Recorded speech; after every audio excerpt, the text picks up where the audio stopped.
Oui, il vaudrait la peine d'étudier cliniquement, dans le détail, les démarches d'Hitler et de l'hitlérisme et de révéler aux très distingués, très humanistes, très chrétiens, bourgeois du XXe siècle, qu'il porte en lui un Hitler qui s'ignore, qu'Hitler l'habite, qu'Hitler est son démon, que s'il le vitupère, c'est par manque de logique et qu'au fond, ce qu'il ne pardonne pas à Hitler, ce n'est pas le crime en soi, le crime contre l'homme, ce n'est pas l'humiliation de l'homme en soi, c'est le crime contre l'homme blanc, c'est l'humiliation de l'homme blanc et d'avoir appliqué à l'Europe des procédés colonialistes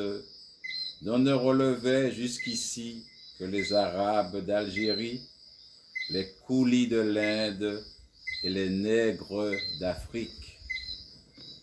Et c'est là le grand reproche que j'adresse au pseudo-humanisme, d'en avoir trop longtemps rapetissé les droits de l'homme, d'en avoir encore une conception étroite et parcellaire, partielle et partiale, et tout compte fait, sordidement raciste. J'ai beaucoup parlé d'Hitler, c'est qu'il le mérite.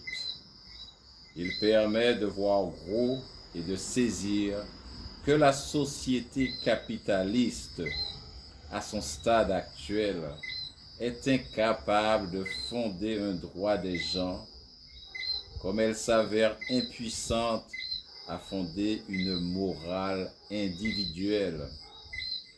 Qu'on le veuille ou non, au bout du cul-de-sac Europe, je veux dire l'Europe d'Adenauer, de Schuman, Bidault et quelques autres, il y a Hitler. Au bout du capitalisme désireux de se survivre, il y a Hitler. Au bout de l'humanisme formel et du renoncement philosophique, il y a Hitler. Et dès lors, une de ces phrases s'impose à moi. Nous aspirons non pas à l'égalité, mais à la domination. Le pays de race étrangère devra redevenir un pays de serfs, de journaliers agricoles, de travailleurs industriels. Il ne s'agit pas de supprimer les inégalités parmi les hommes, mais de les amplifier et d'en faire une loi.